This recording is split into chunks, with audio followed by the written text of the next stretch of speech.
Spring is back in the East Bay, but not everywhere. In cities like Berkeley and El Cerrito, there are already signs of a real spring market again. Faster sales, stronger over-asking offers, and in some cases, numbers that feel a lot more like 2021 than what people think the market should look like right now. But other cities are telling a different story, improving from January, but not sending the same spring message as the ones I mentioned before. I'll discuss which cities are springing back and which ones aren't in this video. Additionally, we'll go over whether spring is actually back in California or nationally, because once you zoom out, the East Bay story looks more different than you might expect. I'll show you that comparison a little later as well. I'm Derek Tyler with the Letterer team at Red Oak Realty. I'm a former attorney and a 13-year top producing East Bay agent, and I help buyers and sellers make smart moves in the East Bay. If you're thinking about buying or selling this spring, this video is really about three things: where sellers are gaining leverage again, where buyers still have some room, and what that means for your next move.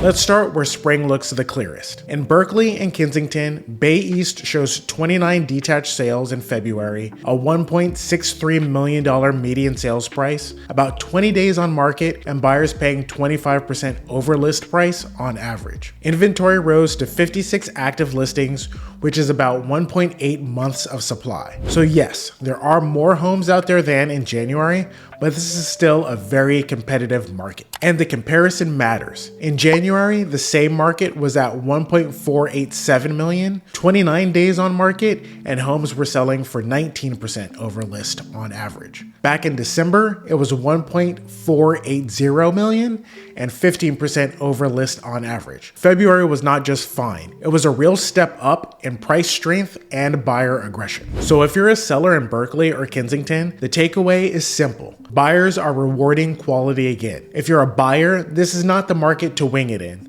List price is not a prediction here, it's just a starting point. Also, if you're getting value out of this video thus far, make sure you hit that like and subscribe button. Moving to El Cerrito, Bay East shows 7 detached sales in February, a $1.225 million median sales price, 12 days on market, and buyers paying 33% over list price on average. Inventory rose to 14 active listings, or about 1.4 months of supply. The sample size is small, but the market itself is not isolated. El Cerrito is a Berkeley adjacent market, and February absolutely looked competitive. Compared with January, El Cerrito got much faster and much more aggressive. January was 31 days on market, and homes were selling for about 7% over list on average. Compared with December, February was also strong on speed and over list prices. For buyers, the message is you may still find a little more room than in Berkeley, but it's not significantly less competitive than Berkeley, especially for special homes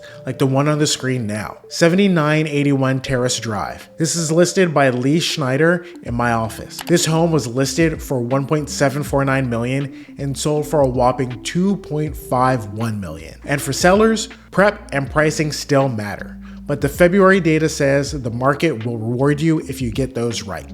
Albany is tiny, but it supports the same broader story. Bay East shows only 4 detached sales in February, a $1.556 million median price point. 11 days on market, and buyers paying 34% over list price on average, with 1.5 months of inventory. I would never overreact to one monthly median by itself because of the sample size, but the direction here matches Berkeley and El Cerrito. Tight supply, fast market, aggressive offers. January was even more extreme on price, with homes selling for $1.643 million on average and homes selling for 36% over list on average as well. And December was also strong at 22% over list on average. So I would frame Albany the same way I frame El Cerrito and Kensington, a smaller, connected market that is moving with Berkeley, not opposite or against it. Alameda deserves to be in the strong market group too. In February, Alameda posted 21 detached sales, a $1.54 million median sales price, just 11 days on market, and 13% over asking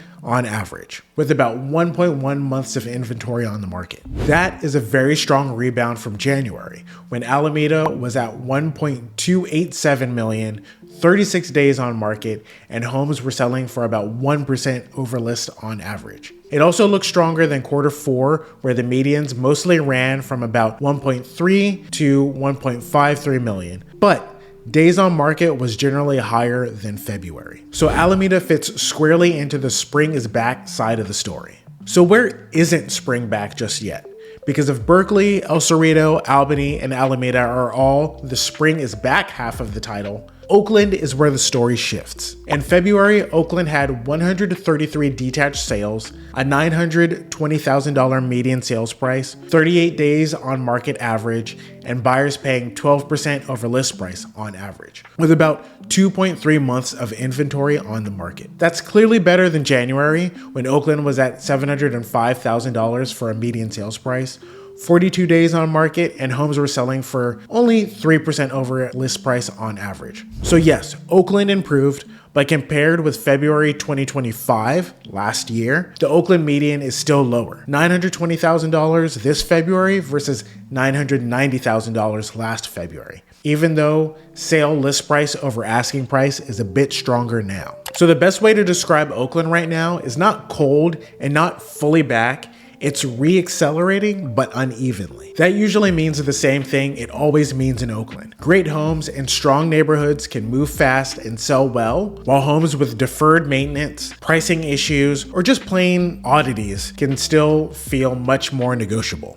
And then there's Richmond, which is the clearest answer to the not everywhere part of the title of this video. In February, Richmond had 37 detached sales, a $680,000 median sales price, an average 45 days on market, and homes selling for about 3% over list on average, with 2.1 months of inventory on the market. Now, Richmond did improve from January. The median rose from $630,000 to $680,000. Days on market also improved from 53 to 45, and homes went from selling for about 1% over list to about 3% over list. But compared with February 2025, sales were down. The median was modestly lower, and days on market were much higher. So Richmond is still the market in this group where buyers have the most breathing room. That doesn't mean easy. It means more room to negotiate, more room to be selective, and more consequences for sellers who overprice or don't deliver a good product to the market. So is spring shaping up to be a hot market in California or in the US as a whole? Well,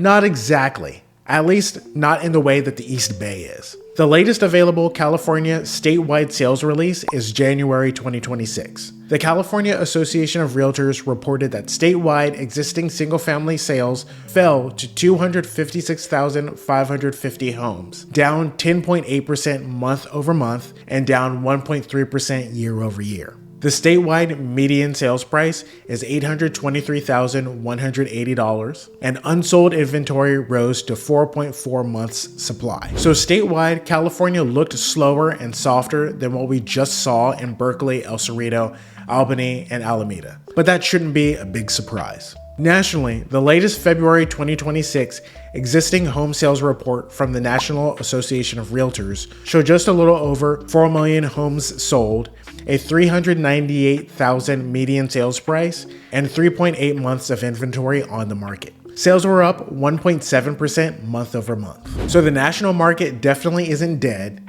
and it is showing some spring improvement, but compared to Berkeley's 25% over asking average and 1.8 months of inventory, this is a much hotter market than the broader US picture. So what does this mean for sellers? If you're a seller in Berkeley, Kensington, El Cerrito, Albany, or Alameda, the February data says the market is ready to continue to reward strong listings. That doesn't mean that you can be sloppy. It means that good prep, good pricing, and good presentation are being paid for. If you're selling in Oakland or Richmond, the lesson is a little different here. You can absolutely still sell for a high price and with good terms, but this is more of a precision market. The gap between priced right and overpricing is bigger, and buyers have more room to push back. I think you should make a special point to make your property stand out and also have a solid understanding of your property's shortcomings so you aren't surprised if it's not moving or selling like other homes. Similar seeming homes are having significantly different results on the surface, but when you dig deeper, or shortcoming or two, like a small yard or an unclear story on the property's condition, can be the difference. So what does this mean for buyers? If you're buying in the Berkeley connected markets, your best move is to still be fast, prepared, and realistic. Those cities are giving you real evidence that spring competition has returned. Maybe the competition never even left. I'd also suggest getting comfortable with perhaps what may seem like uncomfortable offer terms. If you want to learn more about terms and how to write a really great offer, may I say even the perfect offer, you can check out my video on how to do that right here. If you're buying in Oakland or Richmond, your edge is different. Your edge is in selectivity. You may still have some room on price, terms, or both, especially if the listing has been sitting on the market for a while or the home has some condition issue. But don't expect this on every listing because there are still some homes with everything just right that will behave just like a Berkeley home. So here's the big March takeaway. Spring is back in the East Bay, but not everywhere. It's back most clearly in Berkeley, Kensington, El Cerrito, Albany, and Alameda, where February brought stronger sale to list ratios, faster sales, and clear seller momentum. It's less fully back in Oakland, which improved but still looks mixed. And it is not back in the same way in Richmond, where buyers still have more breathing room. Once you zoom out, the East Bay looks stronger than the latest statewide California picture and much better than the national broader picture. Overall, we're still in a great market, comparatively speaking. Now, if you're a homeowner who just saw what the market is doing right now, you might be asking yourself, is spring the right time for me to sell my home? To find out if it is, click the video right here.